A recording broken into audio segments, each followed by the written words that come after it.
السلام علیکم ورحمۃ اللہ وبرکاتہ۔ اس وقت ہم جس نازک دوراہے سے گزر رہے ہیں، جس میں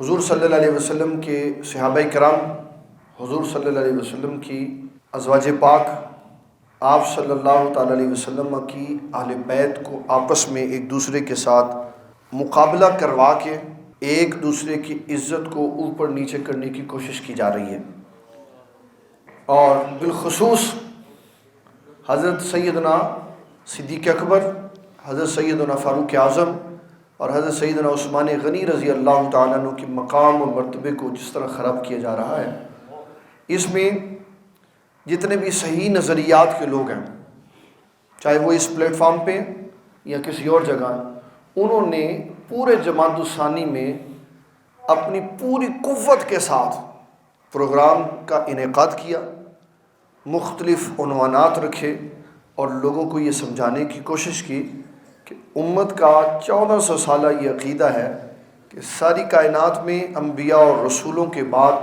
سب سے افضل ترین بندے حضرت ابو بکر صدیق رضی اللہ عنہ۔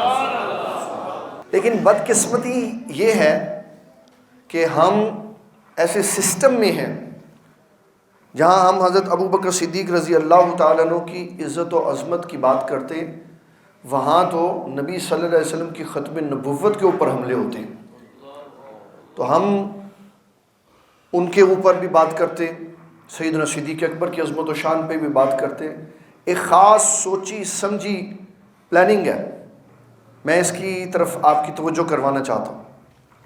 آپ کسی حکومتی ادارے کے خلاف بات کریں تو ایسے کر کے آپ درم برہم ہو جائیں، لیکن بعض خاص پلانٹڈ لوگ سالوں سے بیٹھے صحابہ اور اہل بیت کے خلاف بات کر رہے ہیں، لیکن کوئی ان کو اٹھاتا نہیں ہے۔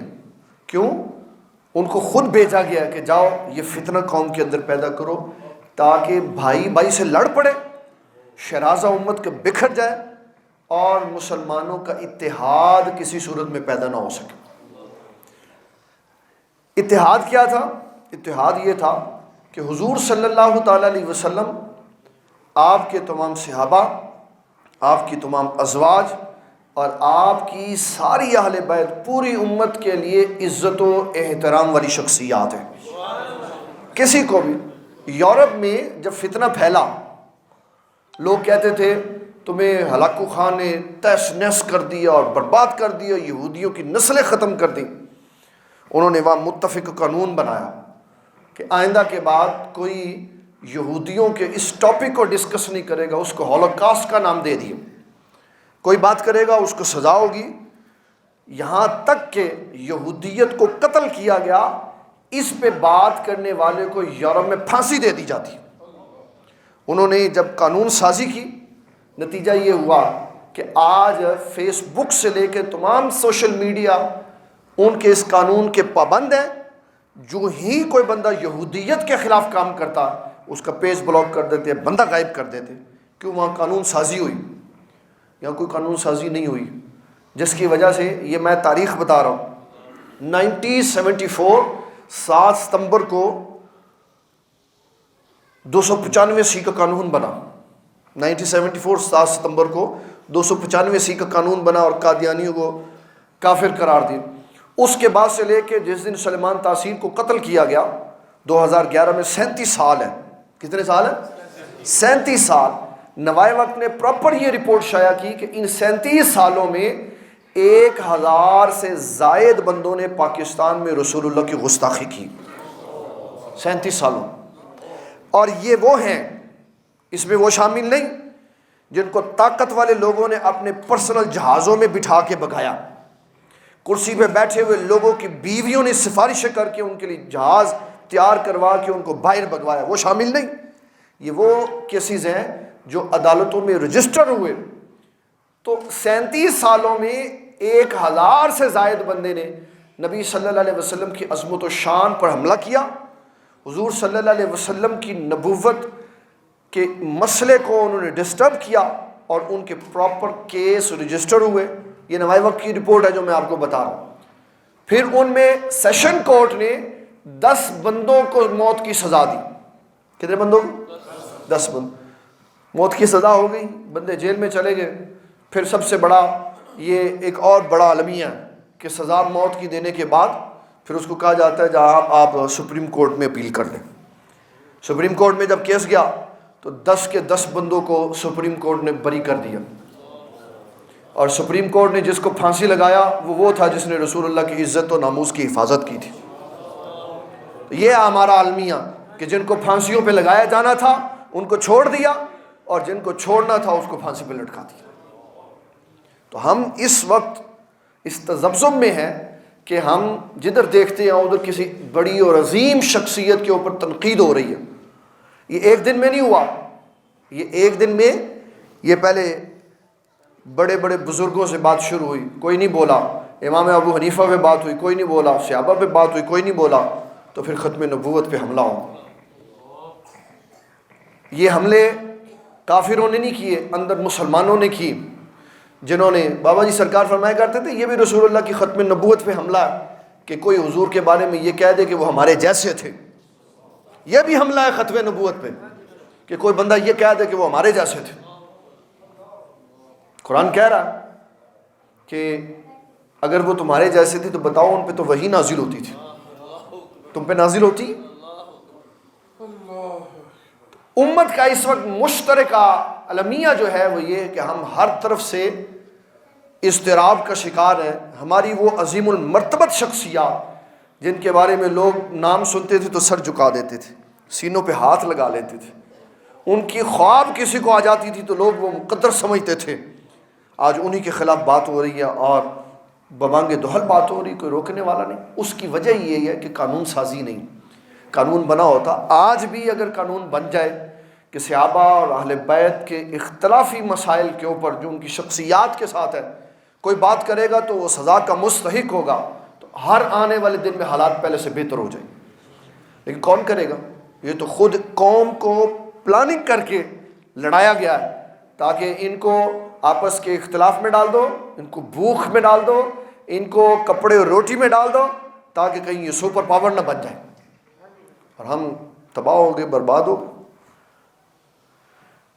میں نے آیت پڑھی ہے واللہ یختص برحمتہ من یشاء، اللہ تبارک و تعالی جل جلالہ مطلق و بسیط و بحد اپنی رحمت کے لیے جسے چاہتا ہے خاص فرما لیتا۔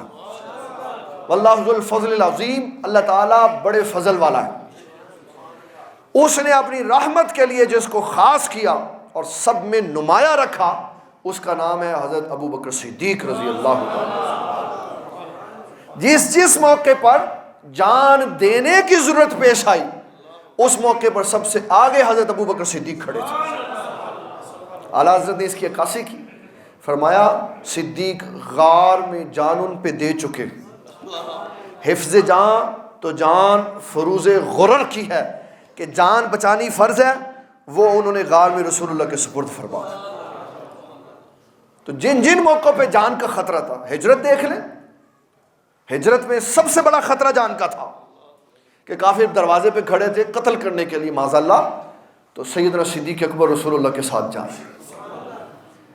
یہ قربانی ہے جو سیدنا صدیق اکبر رضی اللہ تعالیٰ عنہ نے، آپ کے خاندان نے، آپ کی بیٹیوں نے، آپ کے بیٹوں نے، آپ کی بیوی نے، آپ نے خود، سیدنا ابو بکر صدیق کی بیوی ہیں جو آخری وقت میں حضرت سیدہ فاطمہ الزہرا کے پاس کھڑی، آپ نے ان کا گھر شفٹ کر دیا، کہا جب تک سیدہ صحیح نہیں ہوتی آپ نے ان کی تیمارداری کرنی ہے، ان کی نرس بن کے رہنا۔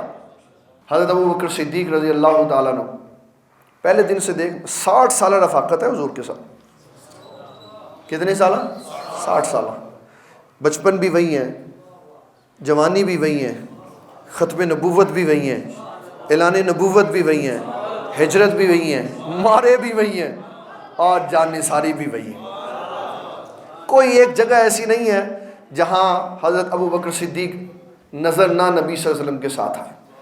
یہ ہے کہ اللہ تعالیٰ نے اس کے اوپر ایک اور بھی شعر ہے، کوئی آیا لے کے چلا گیا کہ عمر بھر بھی نہ پا سکا، میرے مولا تجھ سے گلا نہیں، یہ تو اپنا اپنا نصیب ہے۔ تو حضرت ابو بکر صدیق کا نصیب ہی رسول اللہ ہے، ہر معاملے میں اللہ تعالیٰ نے حضور کا ساتھ ان کو عطا فرمایا۔ بیٹی کی شادی ہے، تو سیدنا صدیق اکبر پیسے لے کے بازار جا رہے ہیں، جی سیدہ خدیجہ کی شاپنگ ہو رہی، پھر ادھر مردوں میں حضرت علی رضی اللہ تعالیٰ عنہ کے گھر کا سارا نظام حضرت ابو بکر صدیق کر رہے، ادھر خواتین میں حضرت سیدہ فاطمہ الزہرا کو دلہن بنانے میں سیدہ عائشہ صدیقہ کا سارا کردار، تو پورا خاندان حضرت سیدنا صدیق اکبر رضی اللہ تعالیٰ۔ کتنی بڑی بات کہ کسی باپ کو یہ پتہ ہو کہ میں کسی کی نہیں کی بات، صرف صدیق اکبر رضی اللہ تعالیٰ عنہ کی بات کرتا ہوں، ان کو یہ پتہ تھا کہ اللہ تعالیٰ کی طرف سے پیغام آ گیا کہ سیدہ عائشہ صدیقہ رضی اللہ تعالیٰ عنہ کا نکاح کر دیں، پھر جب حضور وصال فرما جائیں گے تو کہیں اور نکاح ہونا نہیں ہے، اپنی بیٹیاں بھی قربان کر دی رسول اللہ۔ نبی صلی اللہ علیہ وسلم نے ایک دن امتحان سے پوچھا، امتحان لیا، فرمایا آپ اپنے ابا جان سے مشورہ کر لیں کہ آپ کو عیش و عشرت والی زندگی چاہیے یا آپ کو نبی صلی اللہ علیہ وسلم کا ساتھ چاہیے؟ تو کہا حضور مجھے ابا جان سے مشورے کی ضرورت نہیں، مجھے صرف آپ ہی کا ساتھ چاہیے۔ جیسی بے مثال کردار سیرت باپ کا نظر آتا ہے، ویسی عظیم الشان بیٹی نظر آتی ہے۔ پھر کیا ہوا، 9 سال نبی صلی اللہ علیہ وسلم کے ساتھ رہی، جب حضور پاک صلی اللہ علیہ وسلم کا وصال ہوا اس کے بعد 47 سال زندہ رہی، دین کی خدمت کرتی رہی۔ آج اس کا نتیجہ ہے، حدیث کی جون سی کتاب کھولیں گے ہر دوسرے تیسرے صفحے پر 2-3 نام ان عائشہ رضی اللہ تعالیٰ حضرت ام المومنین سیدہ عائشہ صدیقہ کا نام نظر ہے۔ یہ وفادار ہیں حضور پاک صلی اللہ علیہ وسلم کے، اور وفاداروں کو کبھی ڈیگریڈ نہیں کر سکتا کوئی۔ ان لوگوں کی وفاداریاں، ان لوگوں کا ایمان، ان لوگوں کی رسول اللہ صلی اللہ علیہ وسلم سے محبت تھی کہ آقا کریم صلی اللہ علیہ وسلم نے فرمایا جس نے مجھ پر احسانات کیے میں نے سب کے احسانوں کا بدلہ چکا دیا۔ سیدنا صدیق اکبر کے احسانوں کا بدلہ قیامت والے دن اللہ خود عطا فرمائے گا، اور وہ بدلے میں کافی ساری باتیں کہ کیا دے گا، بدلے میں کافی ساری باتیں ہیں کہ اللہ تعالیٰ بدلے میں یہ دے گا، بدلے میں یہ دے گا، بدلے میں یہ دے گا۔ ان باتوں میں ایک بات یہ بھی ہے کہ رسول اللہ صلی اللہ علیہ وسلم سے وفاداری کرنے کے نتیجے میں قیامت والے دن جو اللہ بدلہ دے گا اس میں اللہ اپنی ایک ایسی زیارت صدیق اکبر کو کروائے گا جس میں کوئی دوسرا شامل نہیں ہوگا، دوسرا کوئی شامل نہیں ہوگا۔ یہ اعزاز ہوگا ان وفاداریوں کا جو وفاداریاں انہوں نے رسول اللہ کے ساتھ نبھائی ہوئی۔ اور پھر حضور صلی اللہ علیہ وسلم فرمایا ما نفعنی مال احد قط، کسی کے مال نے مجھے نفع نہیں دیا اتنا جتنا نفع مجھے سیدنا صدیق اکبر کے مال۔ اور آگے سے عاشق صادق کیا کہہ رہے ہیں حضور یہ آپ نے کیا فرمایا، میرا مال، حضور میرا مال بھی آپ کا، میری جان بھی آپ کی۔ یہ بڑا سخت ضروری ہے اگر ہم آج اس پرفتن دور میں اپنے بچوں کو عقائد اہل سنت نہیں سکھائیں گے، عقائد اسلام نہیں سکھائیں گے، تو جنہوں نے اسلام نہیں پڑھایا، جنہوں نے دین نہیں پڑھایا، جس طرح وہ پریشان ہیں دیندار بھی پریشان ہو جائیں گے۔ کیوں؟ بچے نہیں پڑھیں گے۔ میں یقیناً قسم سے کہہ رہا ہوں، آپ کو سچی بات بتا رہا ہوں، اللہ کی قسم کھا کے کہہ رہا ہوں، یونیورسٹیوں میں ایسے اسٹوڈنٹس ہیں جو اللہ کو رب بھی نہیں مانتے۔ میں خود سامنا کر چکا ہوں ایسے لوگوں کا جو اس بارے میں بھی شک ہے کہ اللہ کیا ہے، کہ اللہ بھی ہے کہ نہیں ہے۔ اگر نہیں بچوں کو پڑھائیں گے تو پیسے ہمارے خرچ ہوئے، بچے ہم نے پیدا کیے، اور کام وہ غیروں کا کر رہے ہیں۔ ڈاکٹر کا بچہ ڈاکٹر ہے، انجینئر کا بچہ انجینئر ہے، جو جس فیلڈ، حتیٰ کہ نائی کا بیٹا بھی نہیں بن جاتا، نائی کا بیٹا بھی، لیکن مذہبی حلقوں میں تعلق رکھنے والے لوگ اپنے بچوں کو مذہب نہیں پڑھاتے۔ مذہب پڑھائیں، چاہے ان کو شلوار قمیض پہنائیں، چاہے ان کو پینٹ شرٹ پہنائیں، لیکن عقیدہ اتنا پختہ ان کا کر دیں کہ وہ جس حلیے میں بھی نظر آئے رسول اللہ کے غلام نظر آئے۔ یہ آنے والے دور کی یہ کیفیت ہے۔ ایک پہلا دور تھا، نبی صلی اللہ علیہ وسلم نے فرمایا صحابہ تم دین کا 10واں حصہ بھی نہیں چھوڑ سکتے، 10واں حصہ بھی، اس پہ بھی عمل کرنا پڑے گا۔ اور فرمایا ایک وقت ایسا بھی آئے گا جو 10ویں حصے پہ بھی عمل کر لے گا وہ بھی کامیاب ہو جائے گا۔ وہ 10واں حصہ کیا ہے؟ کم از کم عقیدہ اسلام اتنا پختہ ہو، نظریہ اتنا پختہ ہو صحابہ اور اہل بیت کے بارے میں، رسول اللہ کی عظمت و شان کے بارے میں، کہ بچہ کہیں چلا جائے اس کے عقیدے میں تذبذب نہیں ہونا چاہیے۔ جو نبی صلی اللہ علیہ وسلم کے علم غیب کے منکر ہیں کہ اللہ تعالیٰ نے آپ کو مطلع علی الغیب نہیں بنایا، اس نے اپنے بیٹے کو حدیثیں یاد کروائی ہوئی۔ جو صحابہ کے منکر ہیں انہوں نے عظمت اہل بیت کے اوپر حدیثیں یاد کروائیں. تو میں نے کیا یاد کروا؟ لوگوں کے مدرسوں میں پڑھنے والے بچے جس نظریے کے ہیں اس کے اوپر کھڑے. آج اپنے وقت کی قدر کریں, آج اپنے بچوں کو دین سکھائیں, بابا جی کی کتابیں لے جائیں, اور یقین مانیں جس ٹاپک کے اوپر آپ کتاب لے کے جائیں گے, پڑھیں گے, دنیا جہاں کے کثیر سوالات کے جوابات اس کے اندر لکھے. یہ وقت ضائع کرنے والا نہیں ہے, وقت ضائع کرنے والا نہیں ہے. ہمارے ایک بہت بڑے عالم دین وصال کر گئے, ان کا میں نے ابھی کل میں ایک کلپ دیکھا بڑا خوبصورت, اور میری روح تازہ ہوئی. مناظر اسلام سید احمد اسد رحمۃ اللہ تعالی علیہ, ایک اینکر نے سوال کیا. اس نے کہا ساری باتیں ایک طرف, یہ بتائیں کبھی حضور صلی اللہ علیہ وسلم کی زیارت ہوئی آپ؟ کہنے لگے میں نے متعدد بار حضور کی زیارت کی. ایک بار تو نبی صلی اللہ علیہ وسلم نے مجھے یہ فرمایا دین کے ساتھ وابستہ ہو جاؤ, میں نے تم سے دین کا کام لینا ہے. تو جو بھی دین کے ساتھ وابستہ ہوگا نا, یاد رکھنا وہ حضور صلی اللہ علیہ وسلم کی نگاہ میں ہے. جو آج وقت کی قدر کرے گا, پڑھے گا, اور اپنے وقت کو ضائع نہیں کرے گا, اور دن رات رسول اللہ کے دین کے لیے محنت کرے گا, وہ بالکل مطمئن رہے حضور صلی اللہ علیہ وسلم کے سامنے اس کی ساری ڈائری پیش ہو رہی ہے, زندگیاں سامنے کھڑی ہیں. کل ہماری زندگی کو ہم ایسے پیچھے دیکھتے 40 سال گزر گئے, آگے پتہ نہیں کتنی ہے. تو جو زندگی ہے اس کے لیے کاروبار بھی کریں. حضرت عمر بن خطاب بھی کاروبار کرتے تھے لیکن دین بھی پڑھتے تھے. عقائد بھی ہمیں اپنے درست رکھنے ہیں, کاروبار بھی کرنا ہے, اپنے وقت کی قدر بھی کرنی ہے, اور اپنے بچوں کو پکڑ کے مضبوطی سے دین اسلام کے اوپر رکھنا ہے. سختی کریں اس پہ, اگر کوئی بچہ دین پہ نہیں ہے سختی کریں. اس کو کہے نہیں ڈاکٹر کا بیٹا ڈاکٹر ہے تو مولوی دا پتر مولوی بننا چاہیے, اور ایسا مولوی بنے جیسے مولوی امام احمد رضا تھے, جیسے مولوی حاجی یوسف علی نگینہ تھے, جیسے مولوی حضرت علامہ منیر احمد یوسفی تھے. ایسے مولوی بنے کہ وہ مولوی اللہ والے کے معنی میں ہے. وہ مولوی اعلیٰ حضرت جب اپنا ذکر لکھتے ہیں تو کہتے ہیں میں مولوی, میں کسی کو مولوی صاحب کہہ دیں تو اس کو برا لگتا ہے, کیونکہ اس نے مولویوں کا کردار ہی ایسا دیکھا. ایسے مولوی بنے جیسے مولوی اعلیٰ حضرت تھے, جیسے مولوی پیر میر علی شاہ تھے. اور اگر ہم اس کو آگے لے جائیں تو یہ بری بات نہیں, ایسے مولویوں کا کردار پڑھیں جیسے مولوی سیدنا صدیق اکبر تھے, وہ سب سے بڑے اللہ والے تھے. لہٰذا اپنے وقت کی قدر کریں. ہمارا کام یہ نہیں ہے کہ ہم لوگوں کو منوائیں, یہ ہمارا کام نہیں ہے, نہ ہم لوگوں کو منوا سکتے ہیں. یہ تو ڈیوٹی اللہ نے رسول اللہ کو بھی نہیں دی ہوئی تھی, ان کو بھی یہی ڈیوٹی تھی کہ آپ ہمارا پیغام پہنچا دیں. یا ایھا الرسول بلغ ما انزل الیک من ربک, آپ وہ تبلیغ کر دیں. اور یہ ہمارے آقا صلی اللہ علیہ وسلم کا خاصہ ہے. انبیاء سے پوچھا جائے گا کہ یہ مسئلہ جو دنیا میں ہوا حضرت عیسیٰ علیہ السلام کا, اللہ فرماتا ہے میں عیسیٰ علیہ السلام سے پوچھوں گا انت قلت للناس اتخذونی وامی الہین من دون اللہ, آپ نے اور آپ کی امی جان نے کہا تھا کہ مجھے اور میری امی کو الہ بنا لو. ان سے سوال ہوگا, لیکن ہمارے آقا صلی اللہ علیہ وسلم کا خاصہ ہے ان سے سوال نہیں ہوگا. ان سے سوال, اور یہ قرآن کہہ رہا ولا تسأل عن اصحاب الجحیم, میرے حبیب جتنے بندے جہنم میں چلے گا میں نہیں آپ سے پوچھوں گا کیوں گئے, اپنی مرضی سے گئے. آپ نے دعوت و تبلیغ کا کام کر دیا, اور ان کے امتی جو ہیں وہ دعوت و تبلیغ کا کام کرتے رہے. اللہ تعالیٰ عقائد اہل سنت کا چرچا دوبارہ اسلام کا کر دے گا پورا, لیکن اس کے لیے محنت کی ضرورت ہے. ہمیں اپنی محنتوں کو, توانائیوں کو دین اسلام کے لیے صرف کرنا چاہیے. وقت ضائع کریں گے تو وقت گزر جائے, بڑا سارا گزر گیا اور گزر جائے. اپنے وقت کو قابو رکھیں. ایک کمپنی بند ہو گئی موبائل کی, یہ بڑی انٹرسٹنگ سی بات ہے. موبائل کی ایک کمپنی بند ہو گئی. ان سے پوچھا انٹرویو والے نے کیا بات ہے, پیسے نہیں تھے کمپنی بند ہو گئی؟ وہ کہا نہیں پیسے تھے, ہم وقت کی قدر نہیں کر سکے, ضرورت کے مطابق چل نہیں سکے.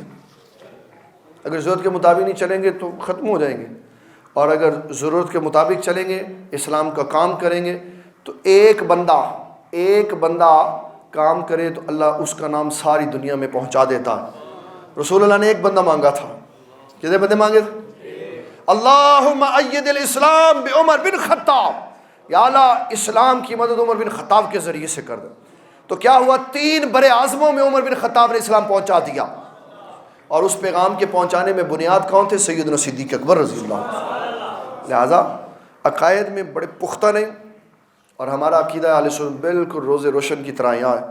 ہم صحابہ کی کسی ذاتی معاملے میں کوئی بات نہیں کرتے، نہ ہمیں اجازت ہے. جو کرتا ہے اس نے خود ہی جواب دینا. ہم صحابہ اور اہل بیت کے بارے میں عزت و تعظیم رکھتے ہیں. صحابہ بھی ہمارے سروں کے تاج ہیں، اہل بیت بھی ہمارے سروں کے تاج ہیں، رسول اللہ صلی اللہ علیہ وسلم کی ازواج بھی ہمارے سروں کے تاج ہیں. ہم نے جب زبان کھولنی ہے تو ان کی عزت و تعظیم میں کھولنی، ان کی محبت میں کھولنی، ان کی عظمت و شان میں کھولنی. صحابہ کے جو آپس میں معاملات ہوئے اس کا اعلیٰ حضرت نے نقطہ نظر بیان کر دیا. حضرت امیر معاویہ رضی اللہ تعالیٰ عنہ حضرت علی المرتضیٰ کا جو تنازع ہوا امت کو آسان کر کے بتا دیا. فرمایا فرق مراتب بے شمار، فرق مراتب کہ حضرت امیر معاویہ صحابیت کے درجے میں حضرت علی کے برابر ہیں، لیکن مرتبوں کا بہت زیادہ فرق ہے. مرتبوں کا بہت زیادہ فرق ہے. مرتبے فرق مراتب بے شمار. حق بدست حیدر کرار، حق بدست حیدر کرار. فرق مراتب بے شمار، حق بدست حیدر کرار. معاویہ بھی ہیں ہمارے سردار اور ان پہ تان کار فجار، فاجر ہے، جہنم کا کتا ہے جو حضرت امیر معاویہ کے خلاف بھونکتا ہے اور زبان درازی کرتا ہے. اس لیے کہ اللہ تعالیٰ نے فرمایا کلٌ وعد اللہ الحسنی، جتنے بھی رسول اللہ کے صحابی ہیں جو حالت ایمان سے گئے ان سب کے ساتھ جنت کا وعدہ ہے.